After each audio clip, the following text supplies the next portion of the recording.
Voltamos à entrevista sobre o petróleo, conhecendo um pouco do petróleo e dos seus conflitos. A gente estava concluindo o bloco com a criação da OPEP. Conta um pouco por que a OPEP foi criada, quais os países que formaram essa organização e o que ela provocou no mundo, né? Foi uma grande revolução, acho que foi uma crise muito importante que abateu também o Brasil na década de 70. Né? Exatamente. A OPEP, como eu falei, significa Organização dos Países Exportadores de Petróleo, né? A sigla em português OPEP, em inglês OPEC, né? Com C no final, surgiu em 1960, numa conferência em Bagdá, no Iraque.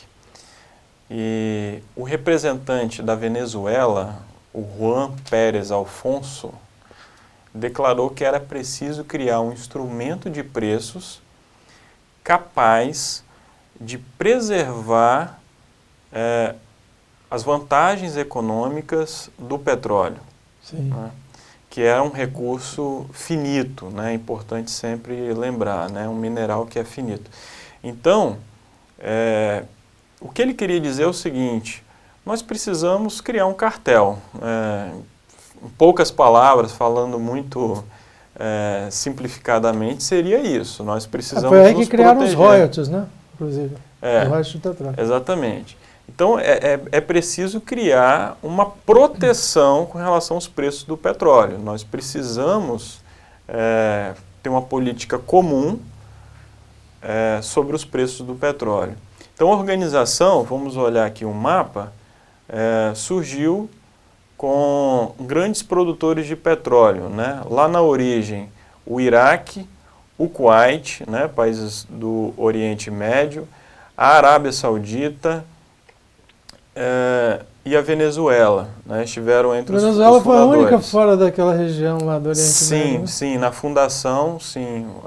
A Venezuela, que é a nossa vizinha, né? Uma grande produtora de petróleo, e então esteve aí nessa origem da OPEP, que nesse momento se confundia muito com uma questão nacionalista, né? Então, o petróleo é um recurso nacional, está no subsolo, e nós temos que nos proteger contra os imperialistas, né? Aquelas nações que, através das suas multinacionais, vêm explorar os nossos recursos e nos deixar na pobreza, vamos dizer assim.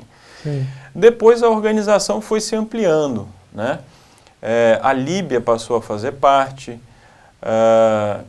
o Catar, né? A Argélia, né? E mais recentemente a Nigéria, os Emirados Árabes Unidos, né? E Angola. Gabão e Indonésia, a Indonésia que está lá na Ásia, Gabão, país da África, são ex-membros, né? Sim. E daqui do nosso continente nós temos também o Equador, né, que mais recentemente passou a fazer parte. Há outros países que participam das reuniões, embora formalmente não pertençam à organização. A comunidade internacional acusa a OPEP de ser um oligopólio, né, ser um cartel.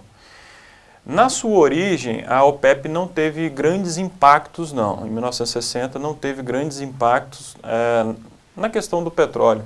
Sim.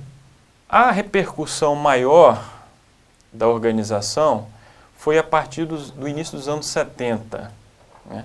A partir dos anos 70, a demanda mundial por petróleo e seus derivados aumentou. E, além disso, os Estados Unidos diminuíram sua produção, a produção americana diminuiu. Também, não só para questão estratégica, mas também pelo esgotamento de parte das reservas, né, do Texas. Isso foi mudando ao longo do tempo, né, nos mais diversos países, né, algumas reservas foram diminuindo, depois encontraram outras e tal, a coisa foi se alterando, inclusive nos Estados Unidos, que nós iremos comentar. Mas, então, a partir dos anos 70, a OPEP passou a ter maior peso, maior impacto, né, na questão petrolífera. E a principal, vamos dizer assim, a principal ação da OPEP se deu em 1973. Em 1973, enquanto os ministros da OPEP estavam reunidos em Viena, na Áustria, Síria e Egito, que são países que não pertencem à OPEP, lançaram um ataque a Israel. Israel era uma nação recém-criada, foi criada após a Segunda Guerra Mundial, 1948.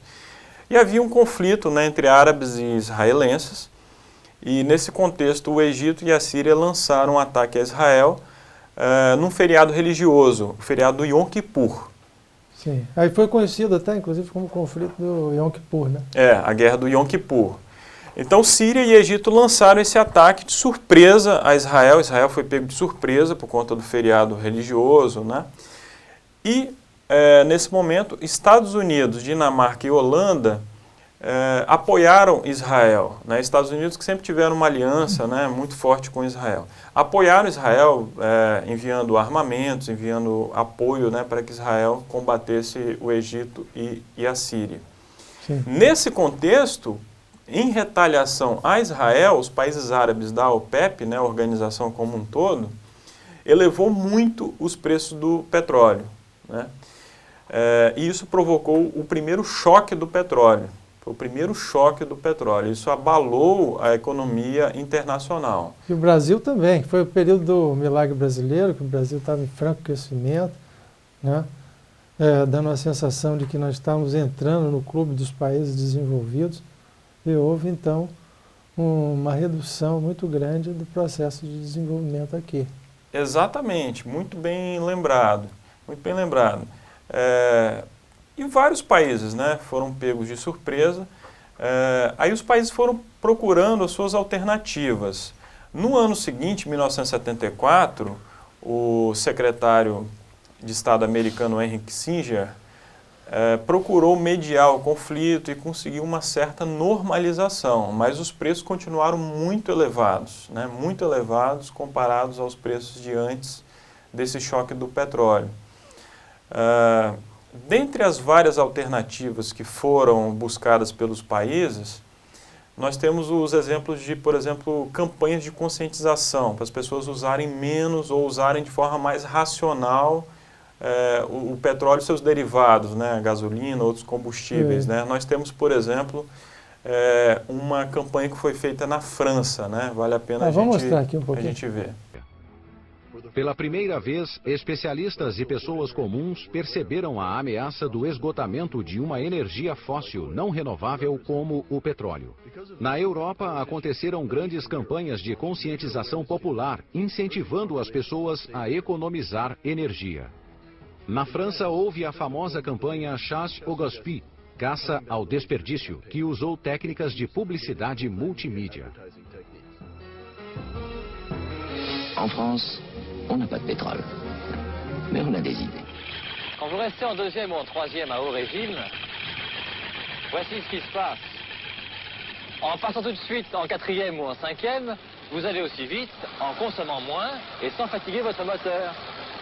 Passez en quatrième ou en cinquième et économisez du carburant. Vous aussi, chassez le gaspillage. Ne jetez pas 20 kWh par les fenêtres. Oui, au lieu de faire votre lessive pour 3 fois rien, remplissez votre appareil. Vous ferez des économies.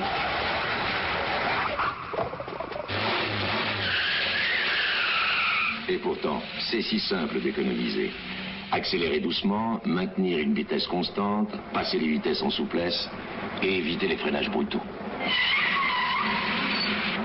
Les économies d'énergie, pensez-y. De forma muito simples, o governo procurou conscientizar a população de usar o automóvel, de dirigir de forma mais consciente para evitar, né, gastos excessivos. De modo geral, foi isso, assim. Nós vamos a um rápido intervalo, voltamos já, fique conosco.